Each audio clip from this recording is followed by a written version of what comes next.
Hello, and thank you for listening. My name is Luke Mardigian, and I'm the owner of the Mardigian Agency located in Lansing, Michigan. A lot of people ask me, why do you have a radio show? Well, it's because we've been able to accomplish something that most captive insurance agents aren't able to do, and that's have a fully scalable sales team and a self-managing operations team. So on this show, we share those tactics and strategies with you so you can apply them to your business. And on today's show, we are continuing our theme of 2021, no-brainers and never happens. And today's no-brainer is have a hiring process and stick to it. This has been revolutionary to our business. And joining me today for today's discussion is somebody who is a result of our hiring process. Alec Nuremberg, Director of Operations for the Mardigian Agency. Thanks for joining us. Of course. So do you think most agency owners kind of wing it when it comes to hiring? I think everybody kind of wings it when it comes to hiring. I think so too, yeah. You're breathing. You're hired. Yeah, right. Pass the drug test. Yeah. Congratulations. Yeah, if you have one. Yeah, if you have one. Yeah, that's true. And, it really does hurt them in a lot of different ways. Yeah. And I think the most obvious one is, actually, this is the least obvious one, sorry. And this is what people don't realize. When you don't have a hiring process, A players are less likely to join your team. Fact. What? Why? A players are A players. All I want is A players. That's what everyone asks. I want A players. How do I hire A players? You have to have a hiring process. Right. That's one of the first things they're going to look for. If they're an A player, that means that they have options. Yep. And when they have options, you have to differentiate yourself in a lot of different ways. And if you don't have a clear, concise hiring process, that's going to be the first red flag that you're amateur bush league and maybe it's not a good fit. Yeah. I'm not going to do that. That was one of the things that, not to call myself an A player by any means, but that's what attracted me to the agent. Like I came to the first interview and I was like, oh wow.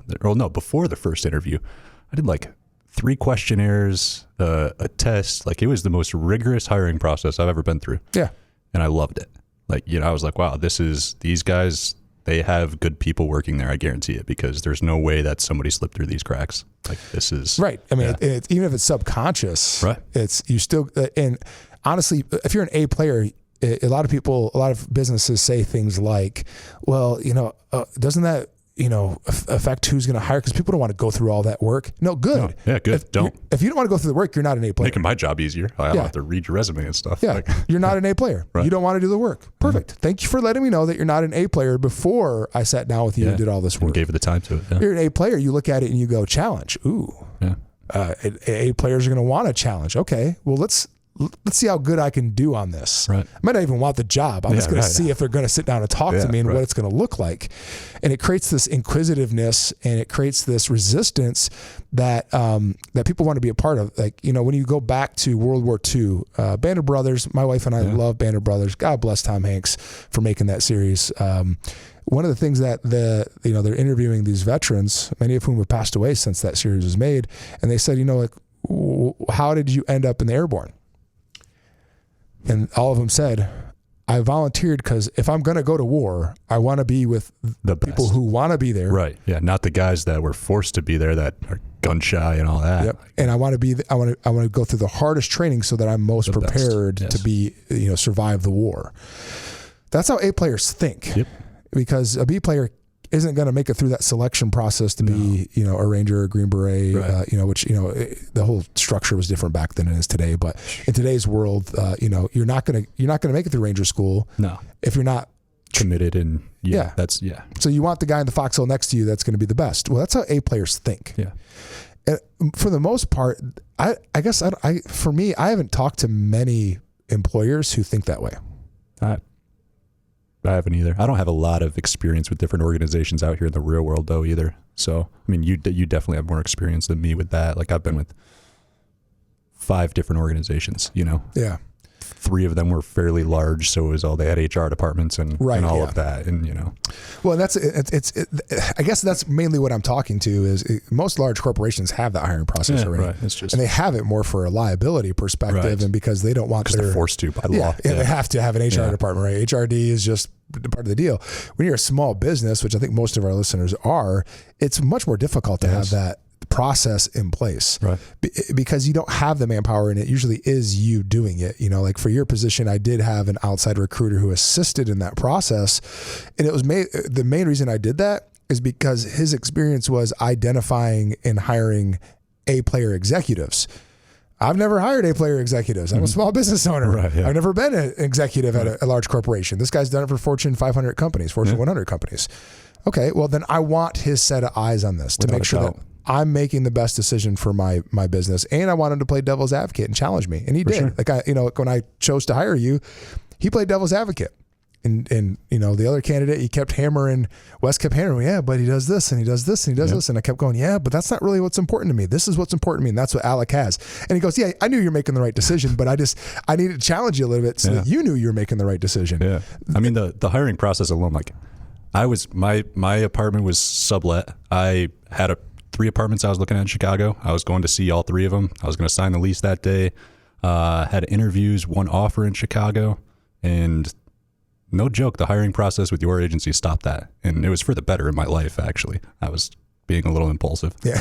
I was going there to grind though, work for a big finance firm and, see what I can make out of a big city. Yep. And I'm glad I didn't do that. It would have made it more challenging for you to finish your MBA. For sure. And now you're going to start. Yeah, I may not even have an MBA at this point if I would have done that. Yep. And then you start chasing the dollar and you start chasing organizations. Right. Yeah. So that's a testament to the quality of the hiring process and why it's so important to have one. It's really a no-brainer, but we have to talk about it because people don't do it. For sure. So if you're listening and you don't have a hiring process, the next episode is going to be, we're going to spread the beans. This is something that people pay us thousands of dollars to do for them. And we're going to share the exact strategies. And so keep tuning in to Be Insured, and we're going to give that to you. A little foreshadowing. Or if you just want to hire us, you can just go to lsm.consulting, and we can do it for you. So when did we adopt this hiring process? Unfortunately, it was a result of me being like every other business owner. And my very first hire was because they were available and licensed and already knew our systems. And one person gave them a decent recommendation.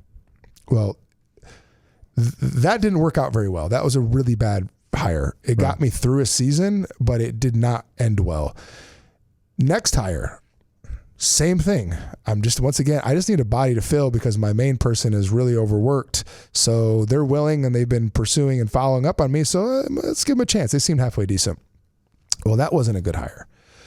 So then I started to get a little wiser of going, there's got to be a better way to do this. And so I actually used, my frame of reference was my hiring process at the police department, which is obviously very stringent. Yeah, for sure. You'd like literally get forensically interviewed by a detective who they know when you're lying and when you're not. Third-party detectives. No, they're videotaping the interview to be reviewed by command officers before you're approved, and you don't even know. They don't even tell you you're being videotaped. Oh, really? No, you have no idea. But now I know it was an interrogation room. Like I didn't know that was the department's interrogation room. Yeah. They're just like, hey, we're just gonna meet in this room. Okay, I don't know why we're not meeting in your office. Right. These metal chairs for and that process is super rigorous. It took almost 2 years before I was offered a job from the interview. Yeah. The oral board was 3 hours long, something like that, 2 hours long. Yeah.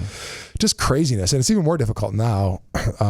But they're begging for people. But so I took that and then I framed around a Fortune 500 company that I worked for and their hiring process, which was much more loosey-goosey and more personal. Like I actually interviewed with the people that I was going to work for up the chain of command. So I started with the manager, went to the director, and then finished with the VP.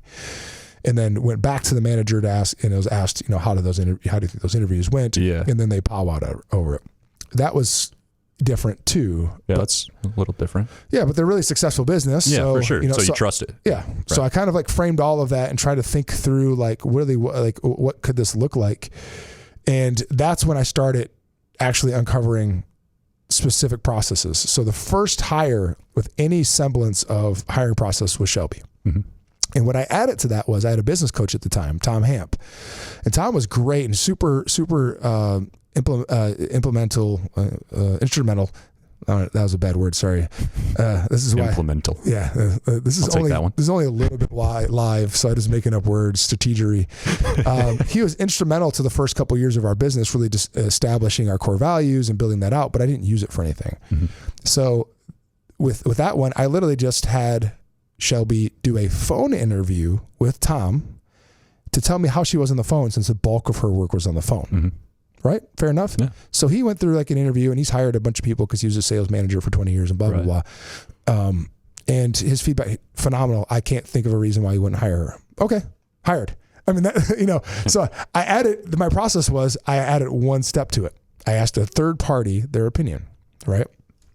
And then now what is official came mainly out of your hiring process. I had it 90% there. And then when I worked with Wes at Unleashed CEO, he added a couple steps to it that I didn't have. Yeah. And that was really what finalized and firmed it. And since we finalized that, now we've helped other agents hire a talent. And this is a replicatable process. I don't think I've ever met a business owner who says we have a process where we can hire A players consistently. Right. Like every time. In a timely manner. Yeah. Like within 30 to 45 days, you have a position filled with an A player at a price that you can afford. Right. Okay. Yeah. And no one can say that. That'll take months, maybe a year. The typical story is like with Shelby.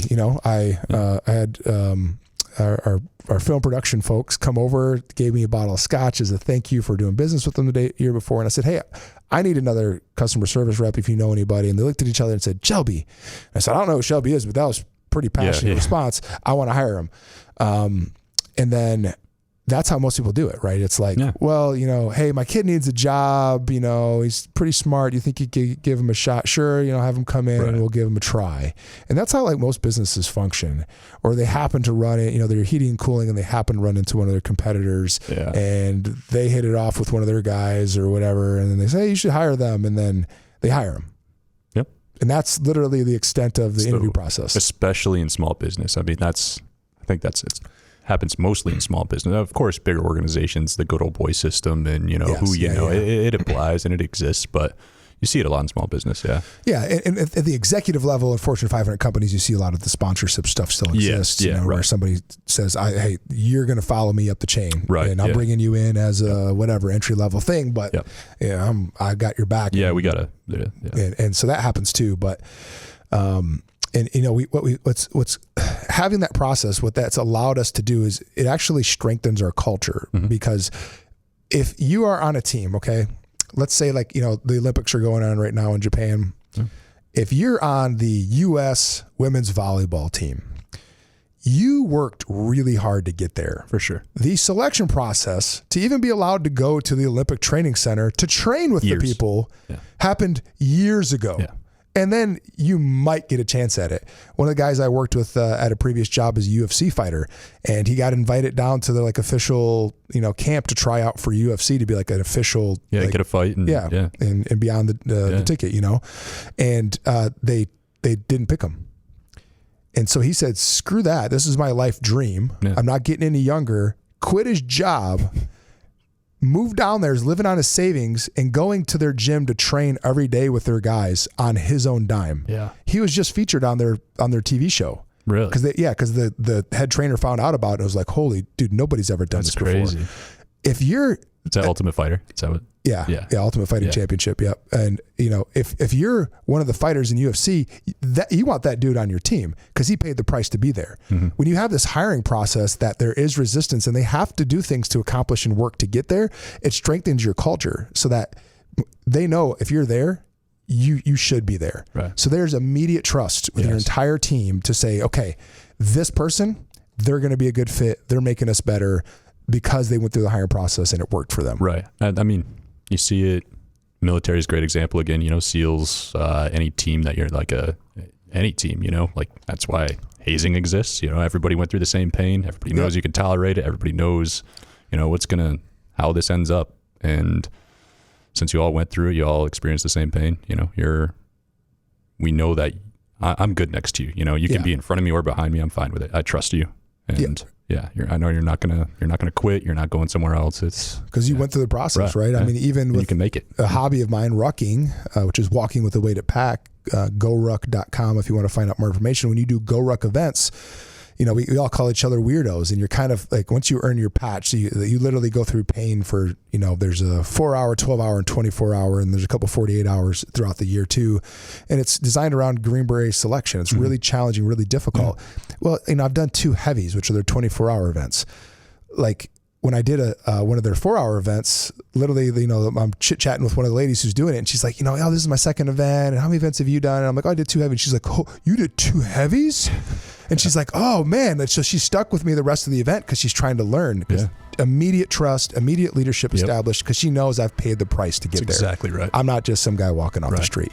And that's what it really comes down to. Why this is a no-brainer is because it helps you build a culture of A players who serve your clients and eventually make you more money. And trust each other.